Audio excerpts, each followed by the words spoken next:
નમસ્કાર, हम दिखाएंगे सच्चाई की खबर ચેનલમાં આપનું સ્વાગત છે। ધોળકા શહેરના મીઠીકોઈ વિસ્તારમાં લગ્ન પ્રસંગના જમણવાર પછી ફૂડ પોઈઝનિંગની ઘટના બની।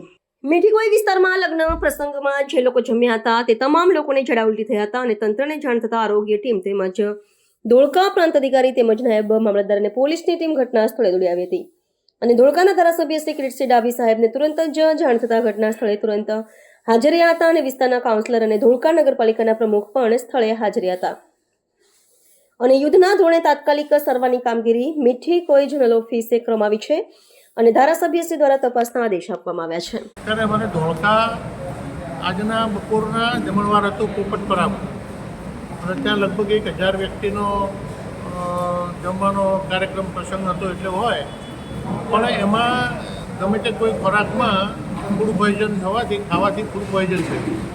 ફૂડ પોઈઝન થયા પછી તાત્કાલિક અસરથી CDHO કામડિયા સાહેબ છે, મારા મહેતાજી ડૉક્ટર છે, ટૂંકમાં આખા અમદાવાદ જિલ્લાના તમામ CHC PHCના અમારા વિસ્તારના 2-3 તાલુકાના બધા ડૉક્ટરો અહીંયા આગળ હાજર છે અને લગભગ 25 જણાને ઝાડા ઉલટીની અસર થોડી વધારે થઈ છે।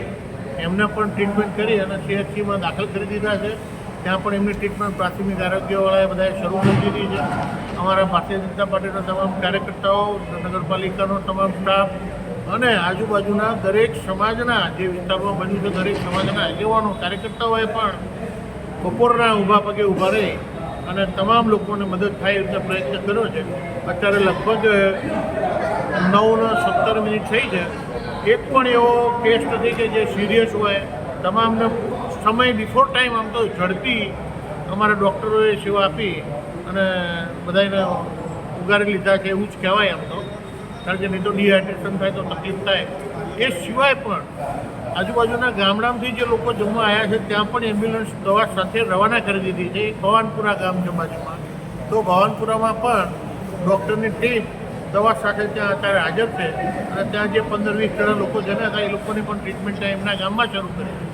આણંદમાં પણ જે ગયા હતા ત્યાં પણ તપાસ કરી છે, ત્યાં કોઈને કંઈ તકલીફ નથી।